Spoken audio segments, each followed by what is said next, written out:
you're kind of creating open kinds of music, that maybe a kind of practice might build over an amount of time.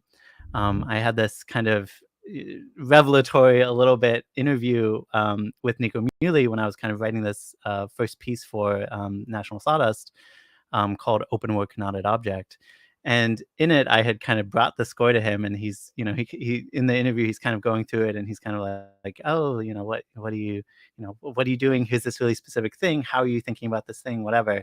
And one of the questions that he kind of brought up was, kind of where do you want, what do you want your music to be like, in 10 or 20 years? How do you want it to feel? What is a kind of goal that you're kind of moving towards? Or ideally, like, what's a kind of utopic version of all this stuff?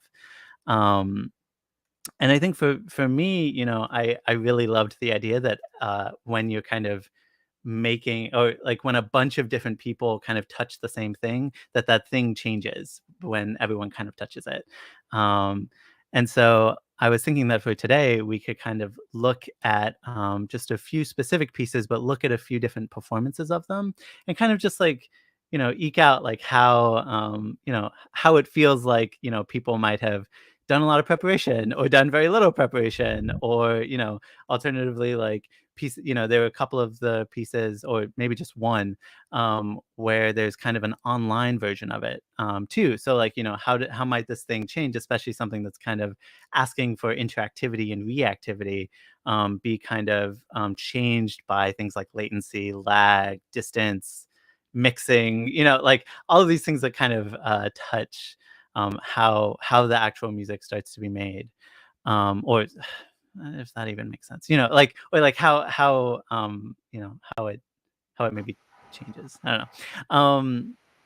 So yeah, but I never like to speak for too long before we listen to something. So I'm going to play for you the premiere of a piece that I wrote in 2020 that was right before it was premiered basically like March 1st of 2020. So you can kind of get a sense of like, it was basically the last thing I did that was live for, kind of the rest of that year, basically. And so, just for context, we can maybe I'll like share the score, and then we can just like, and then I'll do the other stuff. Let's see. Open that. Da-da. Okay, share tab. Okay, I think that works. Okay. Hopefully y'all are seeing that. So yeah, so for this piece, I kind of there are a few kind of things that have discrepancy on the score.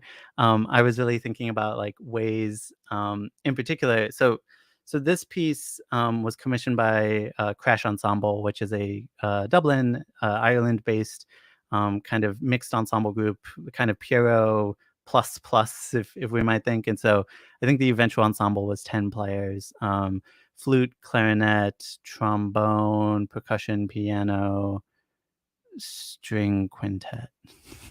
I think, yeah. And so for the piece, I really wanted to think about them as people who they kind of really specialize in minimalism, and kind of like rhythmically driving things. But how could I kind of create an ecosystem where they have access to these kinds of sounds, pulses, rhythms, whatever, that I feel like I'm kind of hearing them really kind of lean into when they're playing, while still kind of interacting with my my formation of how I want to be making music, which is very much in this kind of either a sandbox place, or a place of like really kind of focused spaces, and then spaces of transformation. And so for this piece, you can kind of tell there are kind of 5 different major systems, maybe if you want to look at it kind of horizontally. The kind of top and bottom are both rhythmic kind of cells.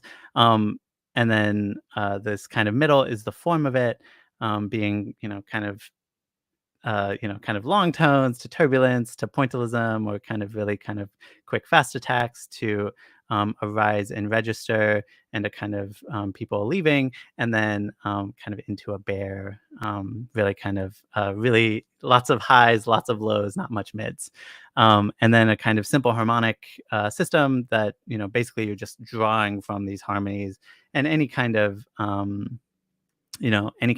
place in them. And then also something that I kind of ended up starting to emphasize more later, also different kinds of intonation of those notes, as well as kind of notes in between those notes. So like the idea that between A and B, we could have, an infinite amount of pitches. Also, like between A and B, in a physical sense, if you're playing a string instrument, you could also, either there could be a variance in kind of finger pressure in the harmonic that's being produced. If you're playing two fingers, then that could be a multiphonic. So just like kind of trying to distill the kind of musical materials into a kind of shape, or sorry, into an index from which they could kind of shape in real life. And through that process, there was some other stuff. I'd love to just like share the piece, and then I can talk a little bit more about that process, and then maybe we can like listen to a couple other versions of it and just maybe either talk about it or just reflect. Okay, so I'm going to. Sorry. Okay, I think. Share. Okay, I think I'm going to need to do this on a tab. So I'm going to do that. Okay.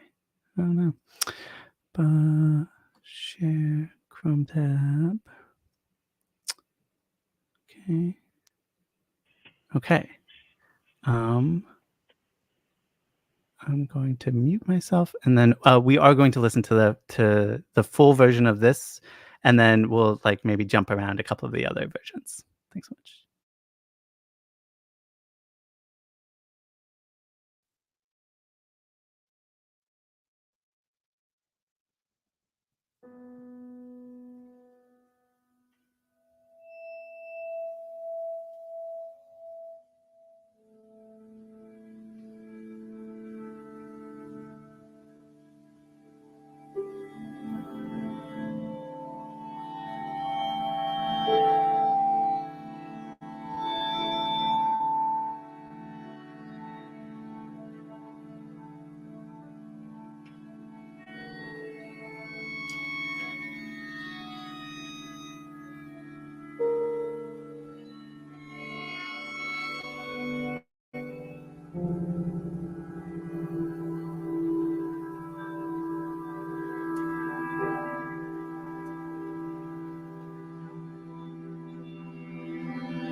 Okay, cool. Let me make sure. Okay, cool.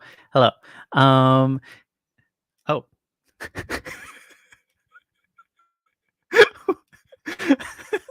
Oh, sorry. I've never heard that sound before. That's amazing. Yeah. Thanks. So yeah. The kind of process of this piece, I felt kind of was kind of trying to deal with a couple questions, right? Um, one of which is like, how do you kind of approach an ensemble that has a really kind of defined aesthetic, maybe, like, I think like part of it was that this also happened after I'd written this piece, Primavera Crown, for Alarmal Sound, and that was kind of one of the links that kind of got this piece, I guess accepted, or however we want to talk about it. But through some of these collaborations with these ensembles that kind of have a deep history, a history of performing a lot of different kinds of music, but also commissioning a lot of different kinds of music, has been kind of like, what do I write for these folk?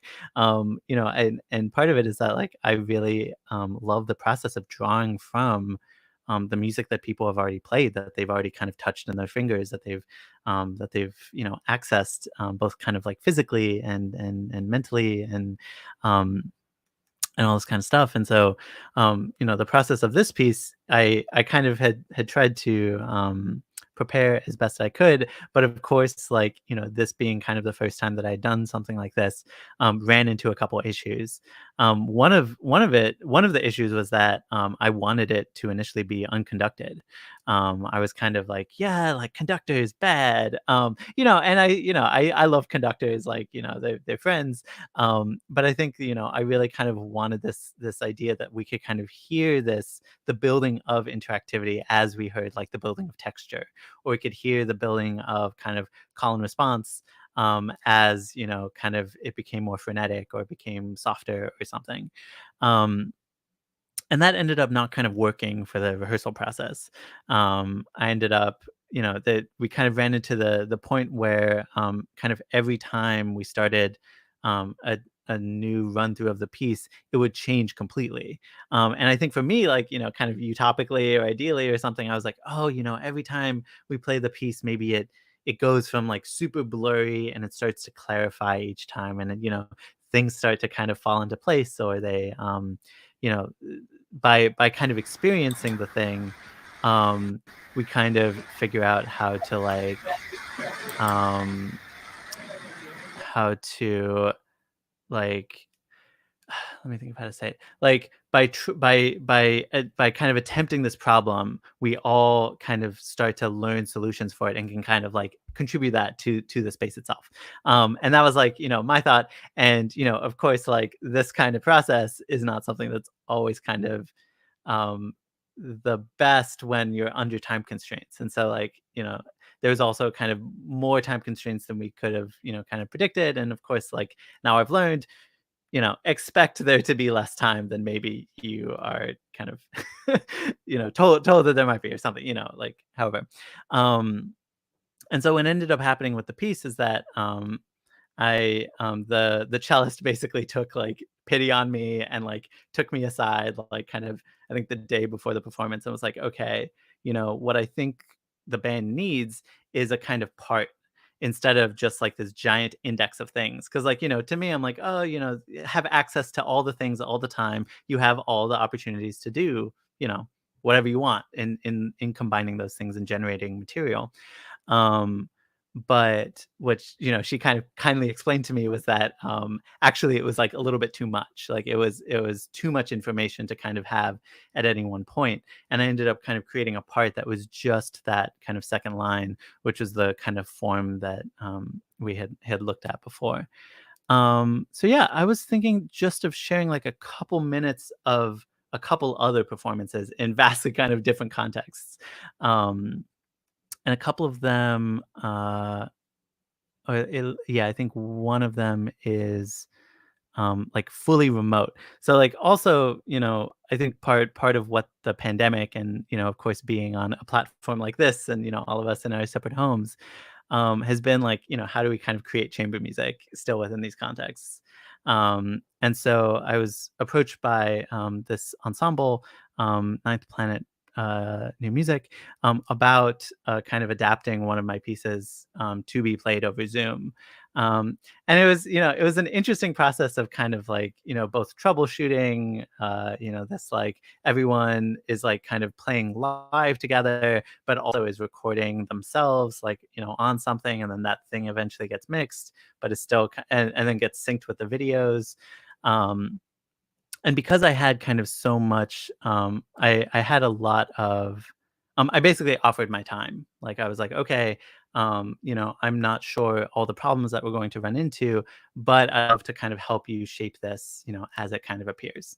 So I'm going to play a little bit of that, and kind of through that process, I kind of ended up being like the audience member slash conductor thing again. Oh, sorry, that was the last part of the Crash Ensemble story, which was that I ended up having to slash volunteering to conduct for the first time in my life, basically, this ensemble as they kind of went through this piece. So just like coming up with a really simple like 1, 2, 3, 4, 5 for like each section, and then just kind of guiding and kind of, like looking at someone and kind of drawing that out a little bit. Which like, of course I couldn't really do here, but like, maybe my nodding along and smiling, has positively affected the music that was being made. Okay, so I'm going to share the video.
Okay, so sorry, there's a few things, so I'm gonna I'm gonna go through a little bit. Okay, so I'm gonna stop that video. But yeah, also it's very distract. I didn't realize how distracting it is to have yourself in a video that you're sharing. It's you just kind of keep looking at yourself. Okay, so um, let's see. Okay, I'm gonna do. Okay. Um, so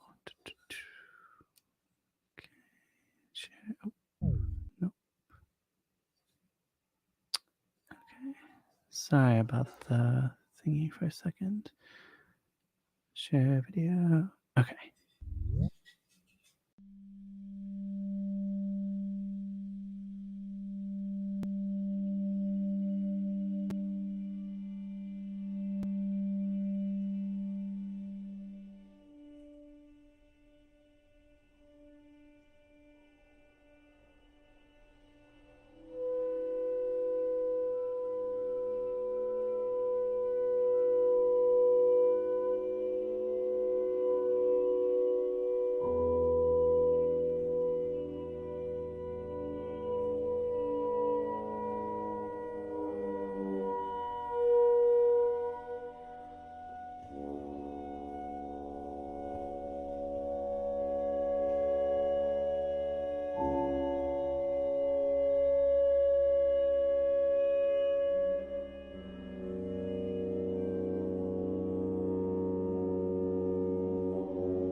Okay, sorry. I just like to get us a little bit into turbulence, and then we can move on. Okay, I think I'm just gonna. Yeah, I'm just gonna do one more. There were a couple others, but it's a little much. Okay. Okay. Last thingy. So I'm gonna so. Okay, this is gonna be another SoundCloud one. Okay. Let's see if I can do this.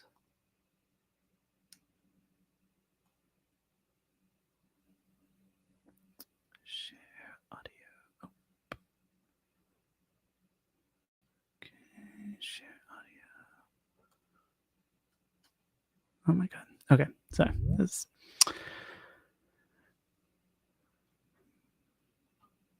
Okay. And okay, cool. Okay, last thing.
Okay. Cool. So yeah, so I think we'll we'll keep it there. There are a few others, but yeah, those kind of hit a couple, a couple different, I guess, kind of interpretations of this kind of, indexical thing that I made. Um, okay.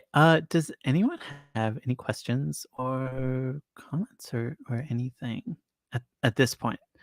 I'm happy to talk a little bit more through, I think, one of the things that I kind of wanted to highlight here is just, some of the interesting parts of being kind of a core part of a rehearsal process, across a kind of variety of different ensembles and different contexts. Like, I think a few of these, the first one I conducted, the second one I was present for, but it was online. The third one I just had a rehearsal with them live, and then the fourth one I didn't hear anything. I just kind of heard the performance. Um, and it was kind of, I don't know, it's interesting to me in some ways how, many of these versions kind of have shared, vocabularies. Like, of course they do, because they're kind of drawing from this index of things, but then how people kind of find space to, insert themselves as like kind of soloistic voices, as complementing voices. Sometimes how space itself, is like, sometimes space feel, at least to me as the person who makes it and hears a lot of people play this in different ways, sometimes that space feels like really intentional. Sometimes it feels like, a little bit of trepidation or fear towards, like, am I going to play the right thing in the right place? And that being this kind of range of responses and ways of interacting, with performers and ensembles that, has kind of, I think, shades and colors, all of these kinds of performances, and has, across a couple of different pieces that, have upwards of kind of 10 to 15 version recordings of them, by different, folks, in various combinations of things. But yeah, so I mean, I think I kind of, for this, focused a little bit on the, like, the manifestation of these pieces. I would also be happy to kind of talk about, things more generally, or to, kind of shift out a little bit, because, that piece I think was really interesting at the time, and touched things, but also, I think, all of us as composers, or at least just like me really personally, like, I look at past pieces with a mixture of, like, love and kind of like, oh my god, how did I think that that was the right thing to do at that moment? um and yeah, and so, that kind of runs through everything. But I kind of was trying to a little bit, mitigate just the idea that I should show the absolute newest thing that I've done, because, um I think I always kind of feel like I should do that. But yeah, and I'm not sure how our platform works, but, if you do have, any questions or anything to add, feel free to just unmute yourself, and kind of, speak. I know that gets a little chaotic, but, I think we can figure it out. Yeah, I think maybe Tsa had a question, but it was a lot of time ago, maybe. Oh, Um, I'm sorry I missed that. I don't know. You can hear me, I think so. Hey, Inti, so I was wondering, because you mentioned Primavera Crown, and I actually saw that piece now in December with Talia Ensemble, and I hadn't made that connection before with this piece. But first of all, just for context, so Primavera Crown was before this piece that you're showing now. And yeah, if you could just please talk a little bit more about how those two pieces connect with each other. I remember, I mean, the Primavera Crown for me was very it had many moments within the piece, and I think that at some point, if I try to recall, maybe towards the end of Primavera Crown, I heard something more or less to the direction that this piece goes to, and I'm just curious about the connection between the two. Yeah. Yeah, and I'm actually I wasn't I'm so happy you were at that performance. I really liked it. And I was actually I have that open in another tab to maybe I think that piece in particular, it has so many moments. I was like, can we really listen to 15 minutes of each thing, because there's so many different kinds of ways of approaching. But yeah, for that piece, I was kind of I was in this space. I had just written that first kind of national salads piece that I talked about a little bit, and that kind of had a 3-part form, kind of. There was basically a kind of cyclic time thing of like being able to switch which piece you were playing, and you didn't kind of have to be aligned, but if there was a conductor, the conductor could kind of affect some of that stuff. And then there were kinds of shared things, like shared swells, or I think that near the end there's kind of a moment where everyone's in the same space. But I think just as I was learning as a composer, I kind of kept getting pushback from my teachers when they were like, well, when does everything come together? Like, when's our together moment? When's our big tootsie? When's our big chord thing?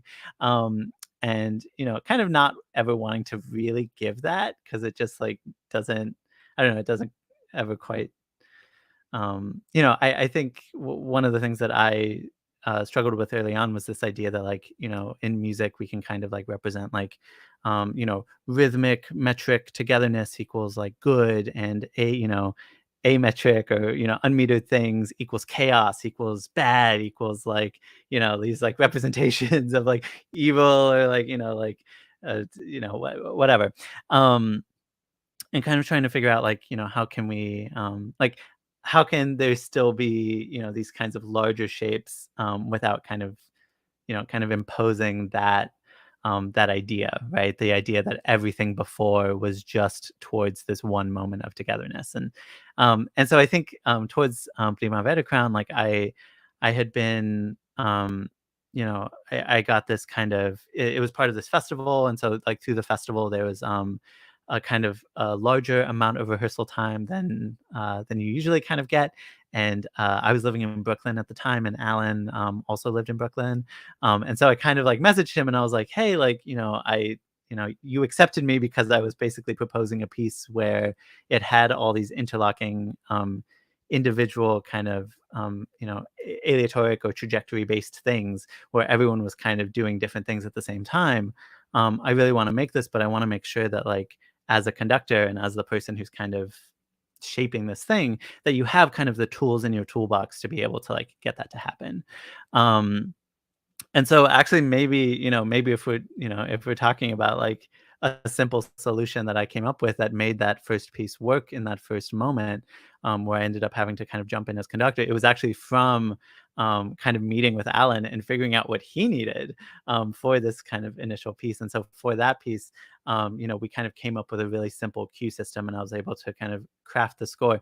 And I'm happy to show it at some point. It's basically a kind of fully, it looks like a full orchestra score. It's very kind of boxy notation, but then kind of there's a series of 5 cues given per page. And so that started to help me kind of figure out how to shape events, and then how to make sure that each event wasn't the same length.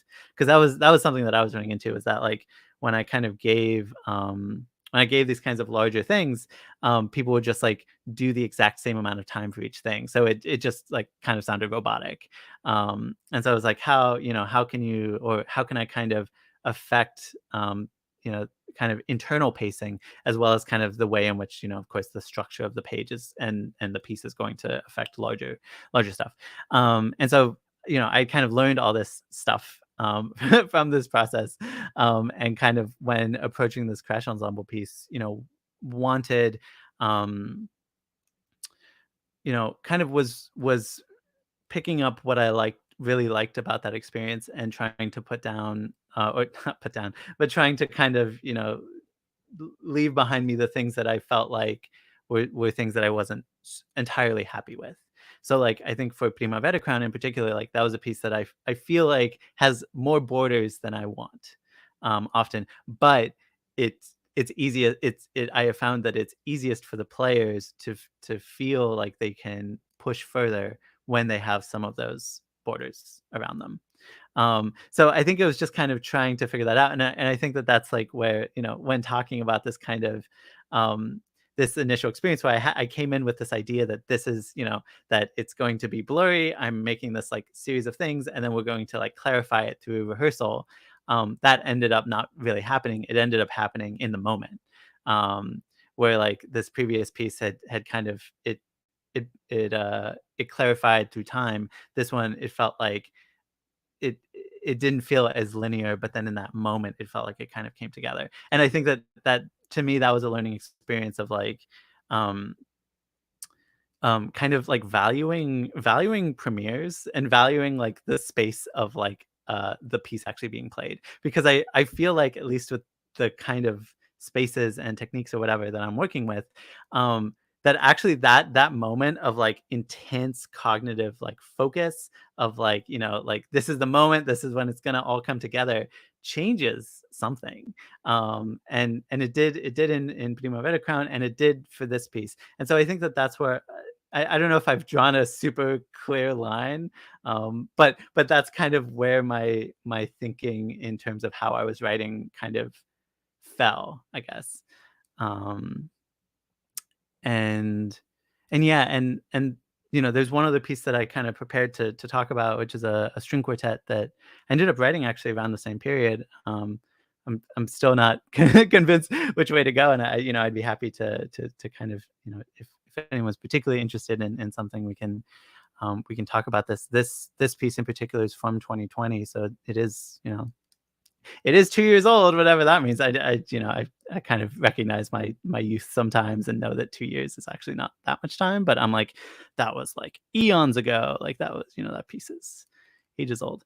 But yeah. Sorry, I'm just going to keep going with the Please. conversation, because I'm very interested in seeing the queue system, because I mean it's kind of difficult to imagine for me, and also because if I were to think right now of ways in which, let's say, a series of events could happen without synchronization, there are mathematical ways to do that, like, but yeah, maybe it's more at the question about how were you able to solve it, and if there is any sort of process happening with the cues themselves, something that is running super, super deep in the structure that you don't really get to hear, but that's shaping something else. And yeah, just knowing more about that.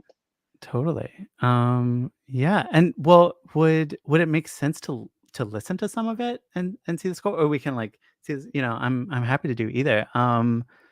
Let me find that link, and I'm sorry, this will just take 1 second. And thank you so much for bringing up the piece. I was really proud of this one. Okay. Gonna mute myself.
Cool. So yeah, so that was Primavera Crown. That was the premiere of it with Alarmal Sound. And then yeah, let's look at the score a little bit. Let's talk about it. Hi, it's okay. Can everyone else hear these sounds? Like okay, every time there's an emoji, it like makes a sound. It's kind of great. Okay, let me share this screen. Okay, Chrome. Okay, cool. So yeah, kind of a series of boxes, just ways of kind of, asking for a kind of relative alignment. When, kind of when doing this, it felt like this, sorry, I'm making a lot of gestures with my hands, but, I don't think you can see it. But kind of ways of, I think that like when we kind of see things aligned on a page, the kind of tendency is to think that like a cue equals like all of those things beginning at the same time. And so, for this piece in particular, one of the things that we actually had to grapple with was kind of de-linearizing a lot of the moments moments of transition, moments of change, moments between pages, as well as things like cues. And so, I think for me, looking at this like a few years later, there were, a lot of kind of like ways of transforming over time. So like, the idea that all of the winds when they're playing this kind of uh I don't even know what to call it, progressive-y thing, chordy thing, that they would, kind of all be together and then slowly kind of fragment into individual, almost like kind of contrapuntal voices, but while maintaining the same thing. So kind of a, strange heterophony. And then but like the idea that like accelerating would be an independent decision. It wouldn't be kind of, um, you know, a group wide. And so like, that there could be kind of various rates of transformation kind of occurring even within just like the same group of people. um the kind of a similar idea of like, what them kind of being kind of vaguely together and then kind of getting kind of quite independent while in tuning. I think listening back, I'm not sure how. I think I hear it, but like, I think, I the idea of that kind of graphic thickness and like, the kind of thicker metal and thinner ends being, the idea that there could be kind of more kind of pitch shifting or warping or whatever, kind of as they went through that box. So yeah, I think I'm just saying this as just like kind of specific examples of how I was thinking about the way in which they would organize themselves. Um, and so, sorry, Itza, did you have any specific moments that you wanted to ask about? I'm also happy to just like scroll through the score a little bit and, kind of talk through, but yeah. Yeah, no, it was the question was more related to the cues and how that eventually became a part of the piece. And you mentioned also like that maybe yeah, I didn't heard it right, but that the cues help the performance not to uh, be so synchronized, or yeah, something along those lines. Totally. Yeah. And yeah. So, I mean, I think that there was this kind of strange balance thing, that I feel like you kind of need to figure, like, if you're going to invoke it, at least in my opinion, you need to kind of figure it out with everyone who touches it, like how they're going to approach this kind of in between area of like, there's something notated on the page, there's kind of a specific set of events in a specific order, but the way in which the music is actually going to sound like most beautiful and I know this is very subjective, but like, the way in which there's going to be the kind of freedom to kind of explore or transform in space with other people, is that those cues, those moments of transformation, have a kind of variability between like kind of immediate and within maybe 5 or 10 seconds. And so that was, that's kind of where that cue system came out of. And also, I'll say, like, I constructed it almost like I had written most of the piece before, and then when I had that meeting with the conductor Alan, he did kind of look through and he was like, okay, like, I think this will fit this really well, but like, do you think you could kind of like put these things in, and when we rehearse it and when it's in performance, that's an aspect that we can bend. So like, the idea of creating a structure and bending it, was, it was kind of revolutionary to me, versus, I think that when we're thinking about Form the Fabric, it's more like, how do you kind of construct structure out of a kind of set of materials, and kind of, I think maybe one of the things that I'm reflecting on is that, those two things feel like almost the same thing, just like from two different directions. um and yeah, and that, like, I think for me, at least at that moment, I kind of was like, well, we can kind of push further, with that kind of openness. We can push further into things that I can't or I haven't written on the page. And that's kind of like where I really want to go, is like, it's like this page is kind of a starting point for interactivity and for transformation, but I don't want it to be the ending point. And it felt like with this piece that, it's, I think that people push each time, and I still wanted to go further, always. And so, I think like this kind of, structuralizing of a piece, isn't something that I've super done past this one. As much as I, really, really love it, and think it's a really, kind of beautiful piece. And that they played it really, really beautifully. Yeah, and some of the stuff is kind of like page wise. So like, the idea that, kind of the first orchestra piece I ever wrote was kind of based on, it kind of tried to construct cue systems that each player or each section might be able to kind of, use as a way of affecting, pacing or change in the ensemble.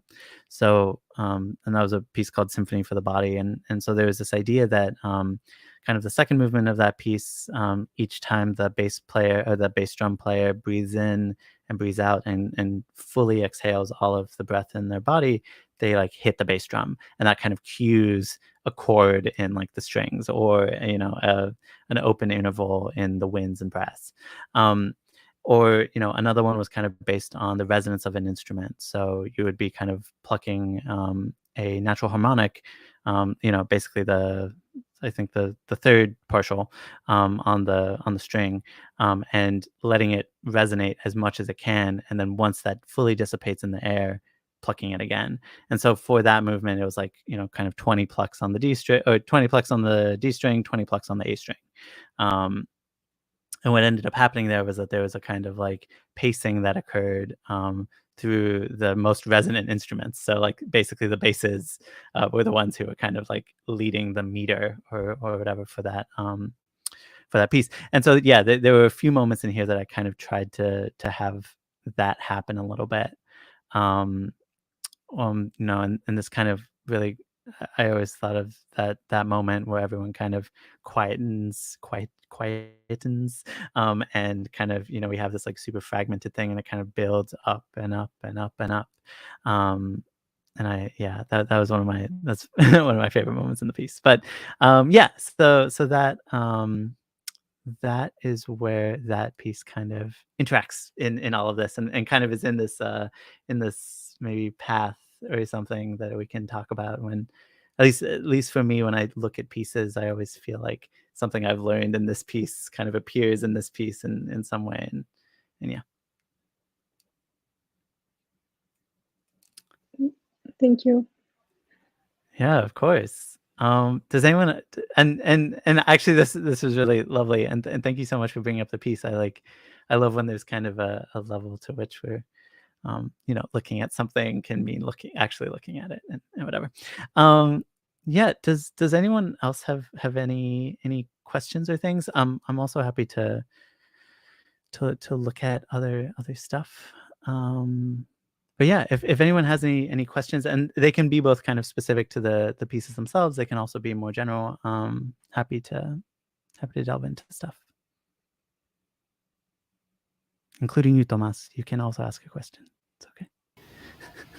Yeah, I had a thought. I don't know if I have a very precise question. This is always the same with me, but but I'll try to articulate something, because I was thinking of this more perhaps experimental. Maybe is this like the family of works comes from the experimental tradition, if you will. However, the concept of open work sometimes generates some anxiousness on the performers, as one of the possible passions that emerges when you propose a piece like this, with cues and involving interacting with the others and opening a space for the other to hear you and to hear everybody. And I was wondering, what were your experiences with this, or what is an ideal, that's not a nice word, but your preferred setup for this, like playing with friends or maybe with more professional musicians? So how do you find this human interaction parameter in your pieces? Thank you for that question. That's so thoughtful. Yeah, no, I mean, it's something that I literally like think about all day, every day, and like really kind of try to grapple with it from like a kind of ethics standpoint, maybe too much, and a values one. I think I kind of came across this feeling early that this kind of work can be extractive, can kind of draw too much from people, or can ask for too much sometimes. And I guess the best kind of answer that I've tried to have is that there's certain things about playing a piece of mine that will kind of share through all of them, right? A kind of thing that I'm asking for. Um, how everything that I can kind of create around that, or everything that I can offer around that, I think is my attempt to kind of parse that distance a little bit. So like this kind of engagement in the rehearsal process that I've been kind of talking about is like one of those ways.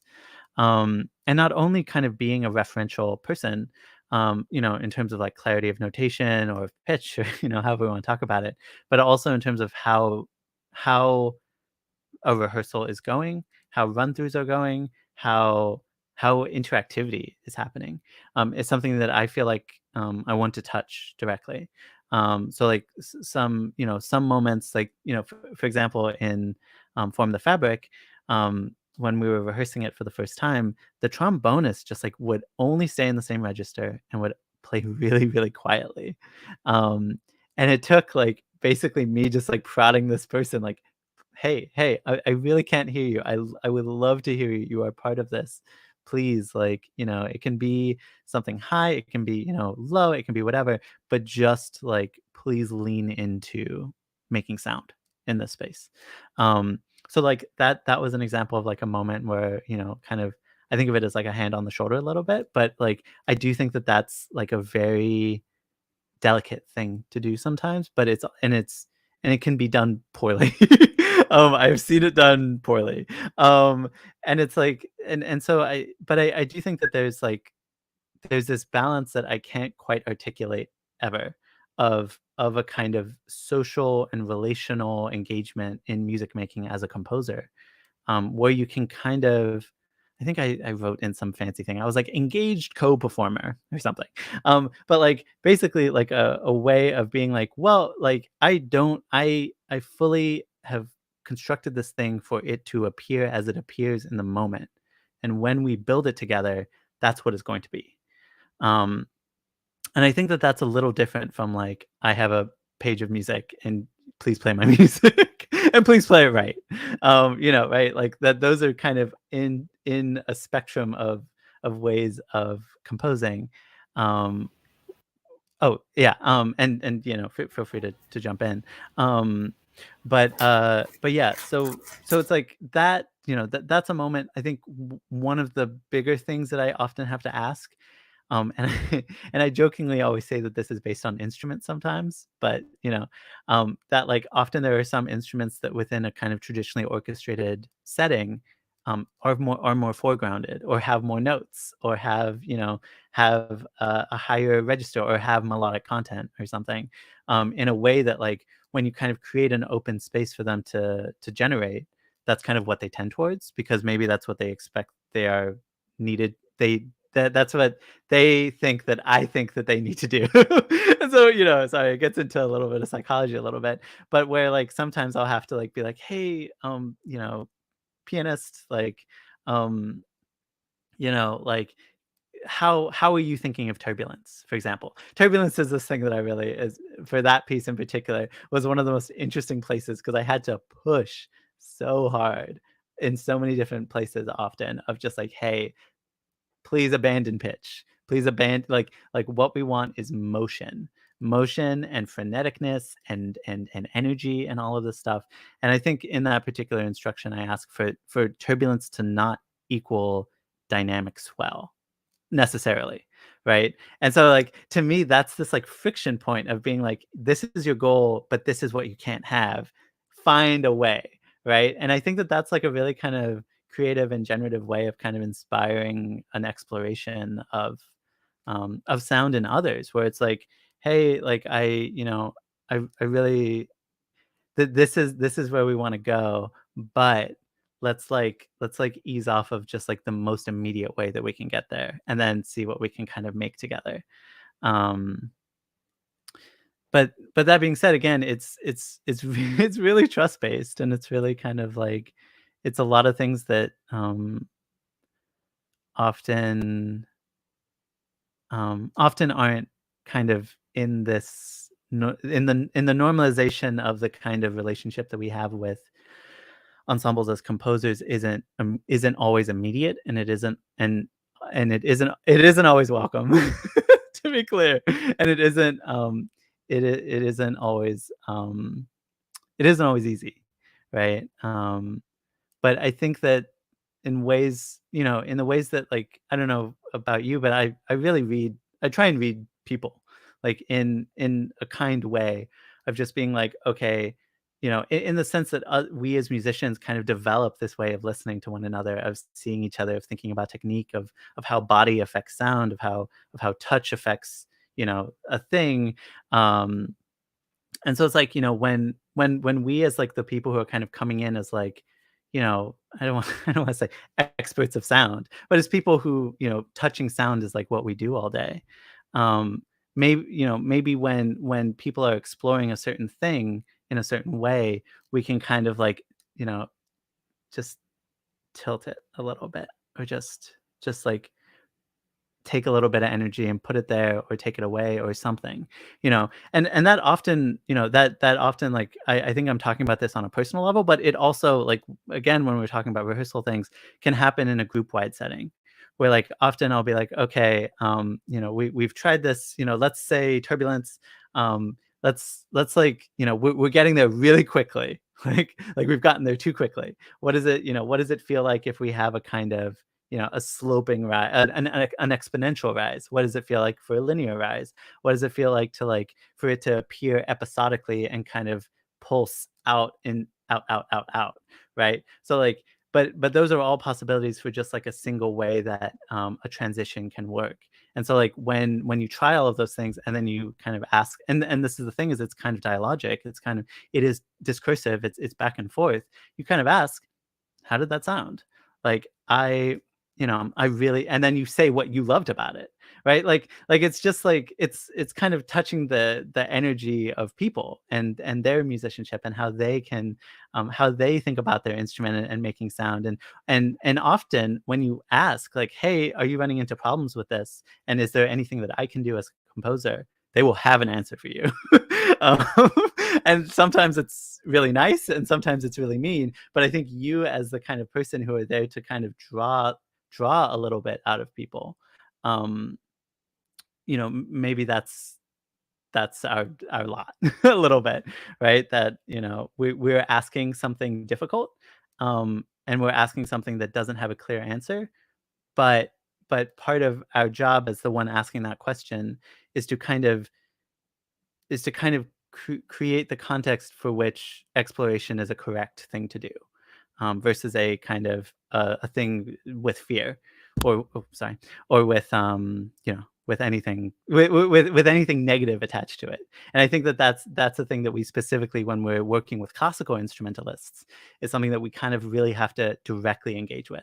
Is like, hey, the musical mission of this is outside of the idea that everything has to be together, in tune, pitched, all of this stuff in order to be correct. So like when you kind of take that away, then you're left with this kind of giant openness. And when you kind of can then go into that and touch it, I think that you can build it like really beautifully, and kind of let the people who are playing it affect its construction. And I think when people affect its construction, there's a different feeling. And yeah.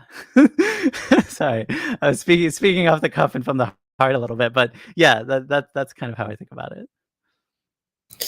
Well, that's very interesting. I think, I mean, I personally deal with this kind of stuff all the time, but I remember I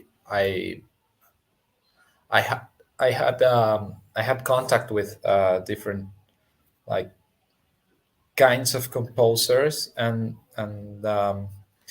different ethics of intervention, and also of writing, because I mean, there are a lot of composers who write something very, very radical in terms of openness, in terms of what they ask you.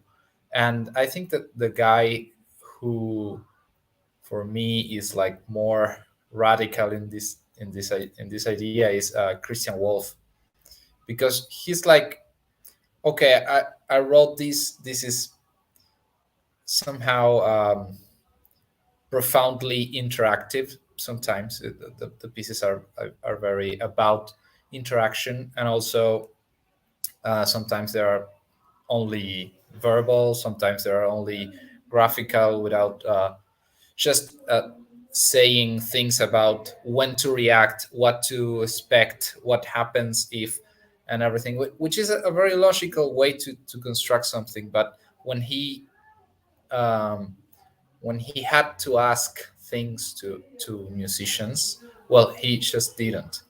So he was like, this is what's going to happen. And that's very like anarchical and very radical. And also, it's part, I think, of a generation that thought more of I don't know, like the background of the musical work, and the conceptual instances of that. But I think that that experience is, and this is not a question, this is something I think, and you can maybe think something else.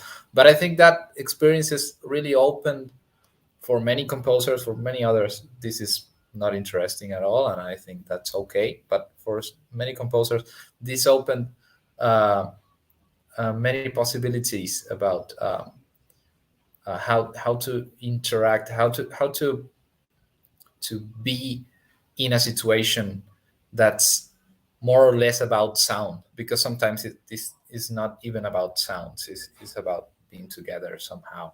And well, that was just something I was thinking about when I was looking at these performances, these beautiful musicians, and the way they interact with each other, and the scores, and how was that written. I think that's very valuable. That's a very nice uh, bet on music.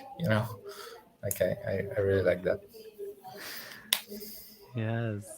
No, 100%. And that actually, like that kind of trying to think of what to call it a little bit. That kind of legacy has definitely touched some of these pieces before, of of kind of, there've been many times where I've had to say, this can be warmer. Like this can have vibrato. This can have some thirds. This can have some six. This can have like some of these like kinds of markers of whatever. Like whatever we want to call like triads or something. Like it can have some of these things, but it doesn't have to not have them. Like like how you choose to interpret like melodic or something can be like, so there can be such a range of it. And sometimes you can say melodic fragmented and suddenly it'll shift.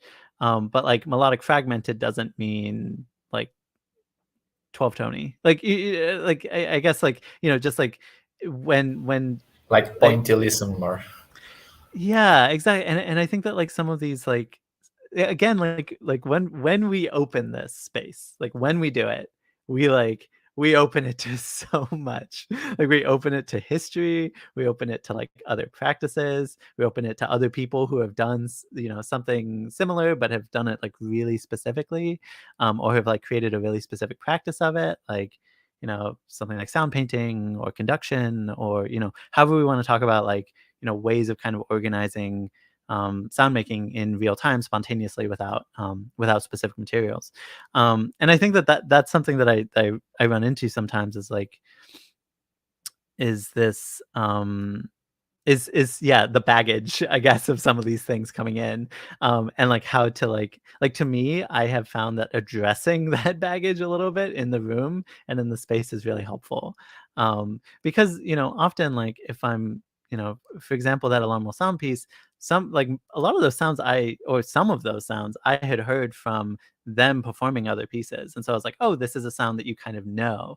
Okay, now like take this sound and like make it dance in time a little bit, but like I felt like that was a way that I could ask them to do something that they knew how to do, versus kind of versus kind of giving an ensemble that to me loves notated music, and loves pulse and loves rhythm and loves transformation, and to if I felt like if I threw them in an open sound box, I wouldn't be doing my job.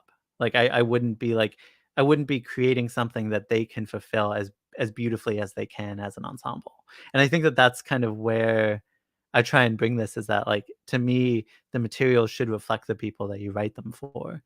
Um, as much as they kind of reflect yourself. But like to me, I think I see myself in this process often, um, in as both kind of notator and kind of organizer of materials and bringing together all this stuff, as well as in this kind of active role of being like all this. But I think that kind of that active role starts from the beginning, like from when you start to gather what it is you're going to be playing with, in each piece.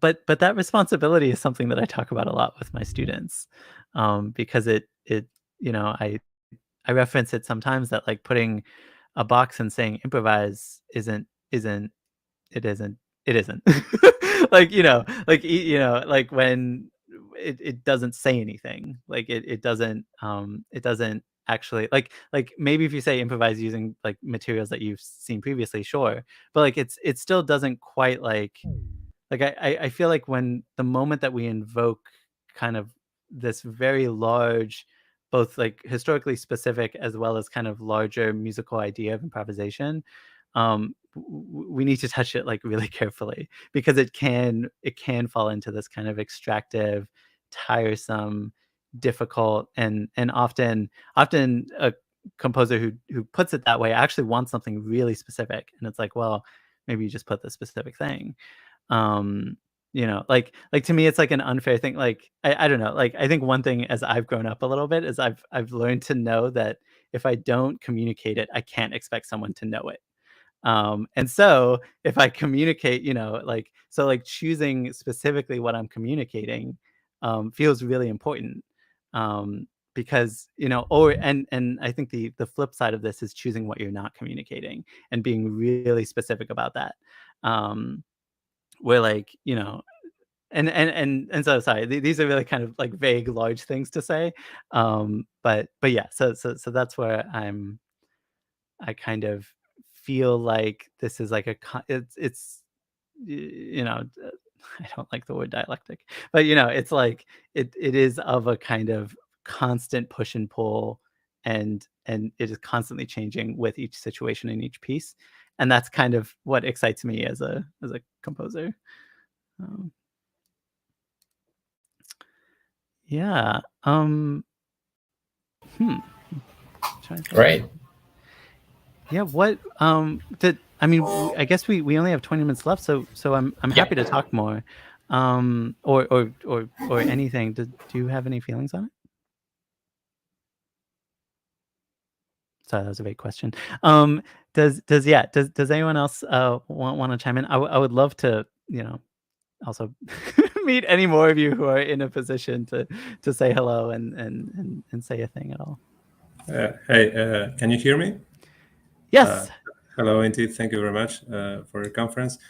I was wondering about the problem of the form with this, how the form is sort of informed, the redundancy, by these composition techniques and the grammatic that emerges, not necessarily, of course, but I don't know how to put it, but this interrelation between the form and sometimes the additive form that results from applying these methods. I mean, this energy that starts very like with low energy, and then there's this sort of Gauss curve, boom. And how you deal with this sort of, I don't know, problem is the word or whatever. Yeah. And let me know if I've sorry, the sharing scores has been a little bit of an ordeal on this particular platform, but also, if you really want to see something, please let me know and we can kind of look at it directly. Otherwise I'm happy to talk about it, both specifically in maybe I think Form the Fabric, but also in general. And so, yeah, if not, please, please say something. But yeah, I think that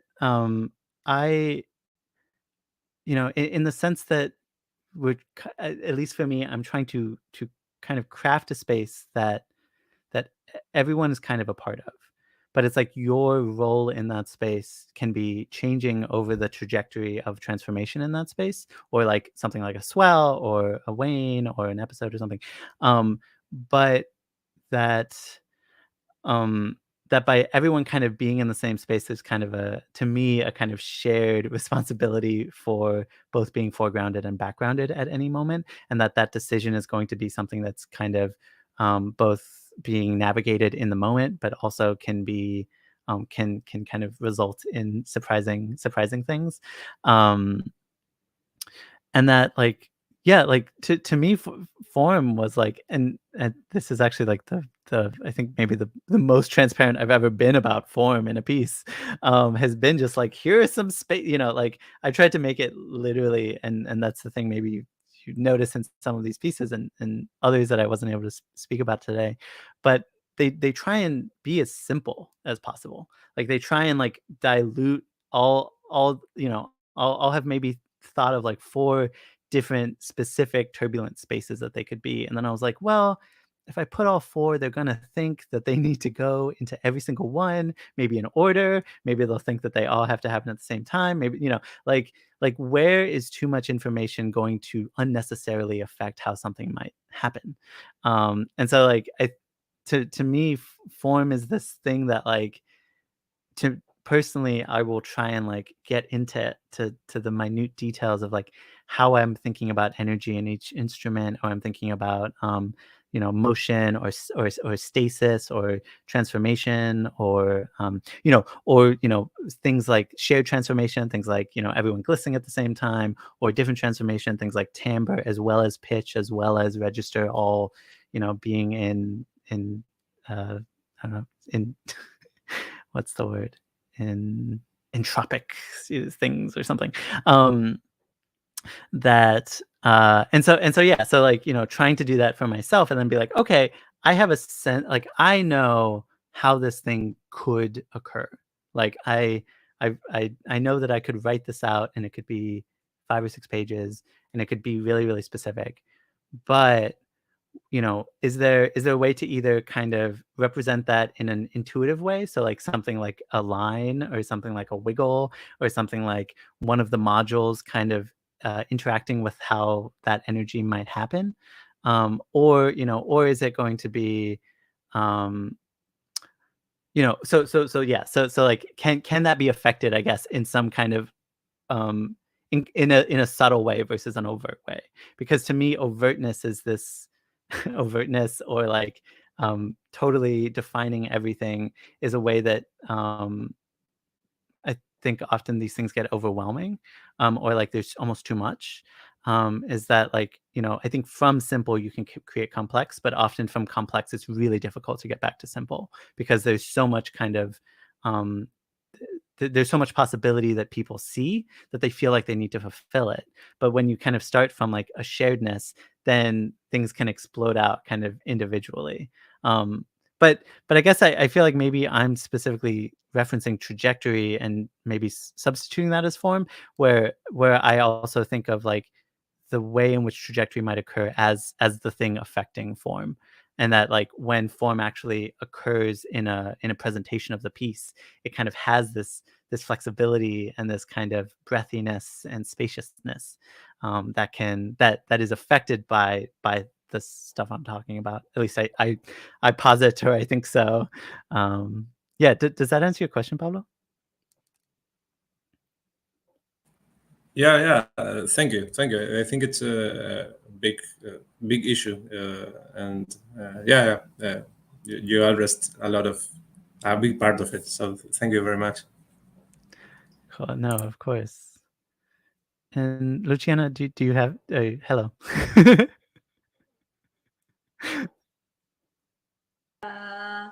Hi. No, I just wanted to say hello. No, thank you for sharing your music with us today. I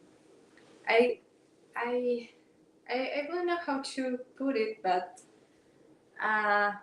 like now I feel that your scores are really like they're gorgeous. Like they look really good. You know what I mean? But I'm not saying that to flatter. I really think no, really like. Do you have like a visual approach, like to writing a score or something? Because they look like like a piece of fine art, Totally. Yeah, actually, I mean, since we have a little bit, maybe I'll just like quickly scroll through a couple, and then maybe I'll just talk a little bit about that, because I also I also deeply think that as well. But let's see. Okay, I'll just start with the prettiest one, and then we'll go from there. Let's see. Share. That's that. So this piece, I don't want to explain everything, but basically the idea for this piece was that it was interacting with memory, because we were in the pandemic, and the initial commission was for a remotely performable work. And so for this piece, it's called Music for Shapeshifters. It was basically about the the premise was that everyone was kind of playing on their own, and they were trying to use basically their memory of to me, there's this really intense and beautiful kind of nonverbal and experiential communication that kind of occurs in chamber ensembles that have played together for a really long time. And I was thinking, like, how can I kind of activate people, and how can I activate them to like kind of remember and like kind of refer back to the way in which they used to relate to each other when they could actually be in space together. And one of the ideas was that there would be a kind of like a kind of soloistic and then a complementary kind of relationship that you could freely switch between, and that this score would be basically where you were drawing your materials from, but that you could also draw materials from basically pieces that you had already played, that it felt like something in here was interacting with. Sorry, so that's a very convoluted way of saying like the relationship of the score to me was also a kind of way of interacting with memory, where to me, I constructed every single module here in Sibelius, basically overlapping different shapes that they have, or different different things that I could make in it. Basically, like what can I make in it? And then through the idea that it was a little bit of a funny or sassy idea that music notation is music notation if you make it in a music notation software, which is kind of silly. But I was like, okay, so this is notation, this is music, and to me, the modules themselves look highly musical. Like the idea of like small black dots on a page, pretty obvious, I guess, for us. Larger circles, the idea that maybe length would be applied to those, where kind of faster. Sorry, where faster things were happening. The idea that this could equal a registral slope, it could equal a single tone. To me, it also looks like a mountain and the sun. The idea of this. Sorry, I don't know if you can see my cursor, so I'll refer specifically. The left column, the fourth down. To me, that looks like something like a tamboural beating. It also looks like, it also looks like different things changing. The idea of these lines, they could equal chords, they could equal different parts of the register that you're playing in. Sorry, so I'm going overboard, but I guess to me, I created this and I was like, these things are interpretable as notation, and you can lean into that as far as you want, and that is kind of within this larger context. But anyway, sorry. So I really love this score. I'll also say, can look at Mayu. And let me make sure you can see that. Yeah. So like this was a string quartet that I did with Jack Quartet this past August.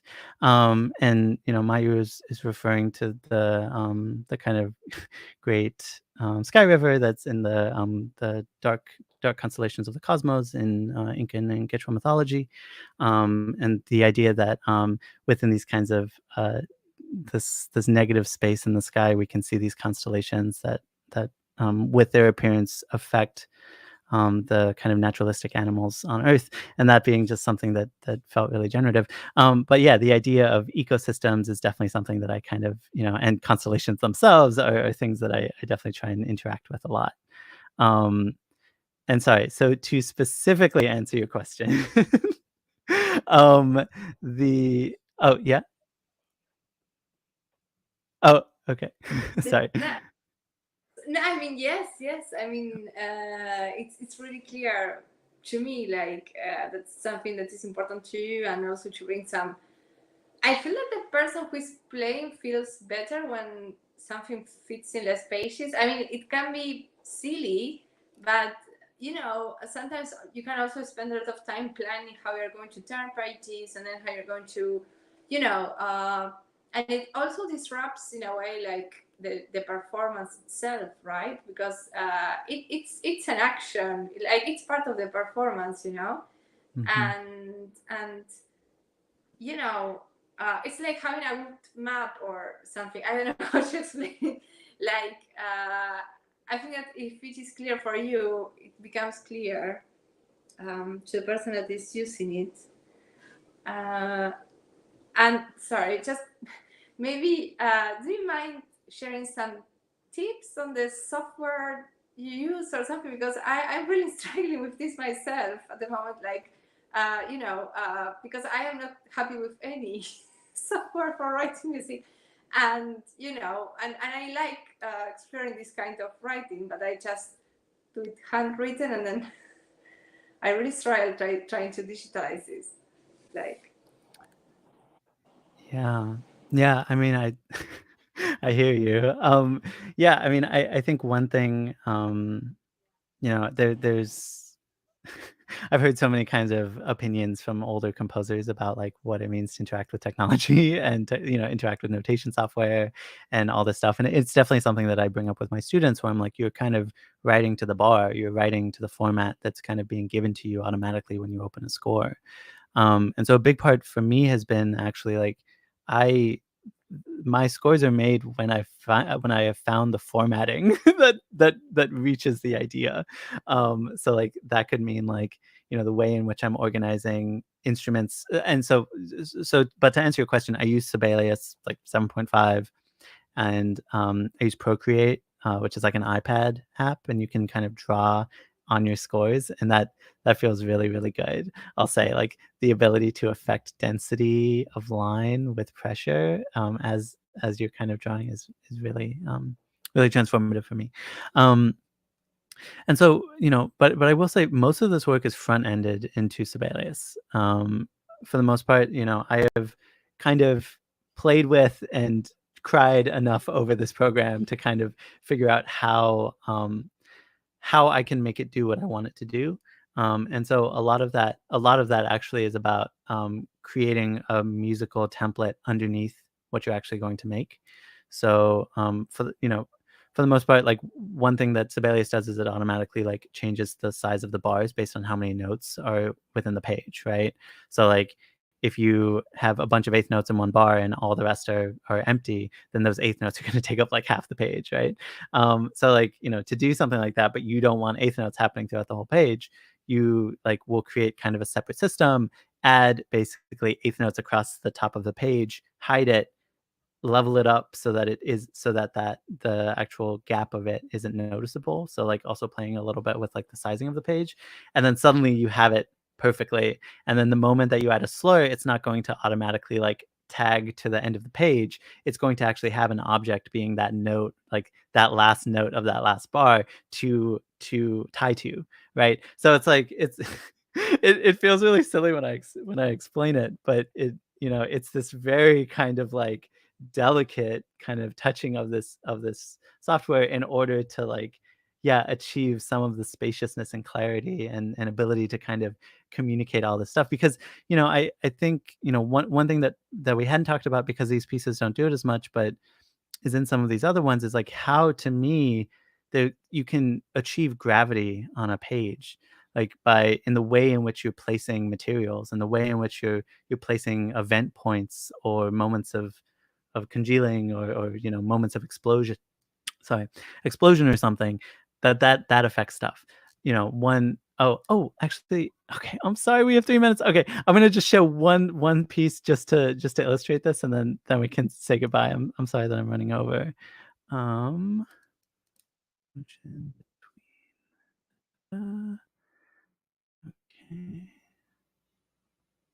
Oh, okay. I gotta Okay. Thanks for bearing with me, y'all.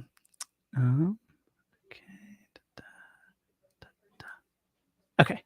I'm gonna share screen and bunk. Okay, cool. Yeah. So this was like a place where I like felt like I could see I was trying to construct a gravity of ways in which you can transform, move, and have pacing be affected by the construction of the page. And all of this whole thing was done in Sibelius. And so so like I think for me, I'm like, okay, how does like a thin the way if we add perspective or depth or density or something to the way in which you're constructing like connective, the kind of connective staves or something, then is that something that's going to have a kind of faster or more intense or more something than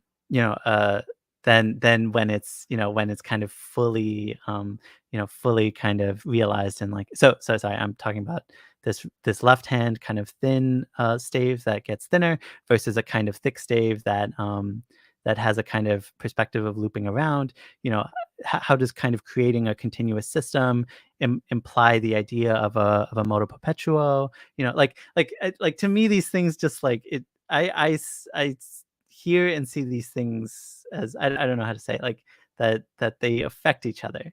That the decisions we make as composers in notation affects the way in which someone might play something that's open or flexible or however we talk about it. And so it definitely comes out in formatting and the way of like constructing it and all that stuff. Anyway, sorry. So still a very long answer.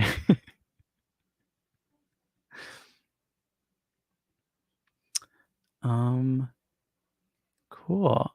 Okay. Yeah. Hello. Well, that was great.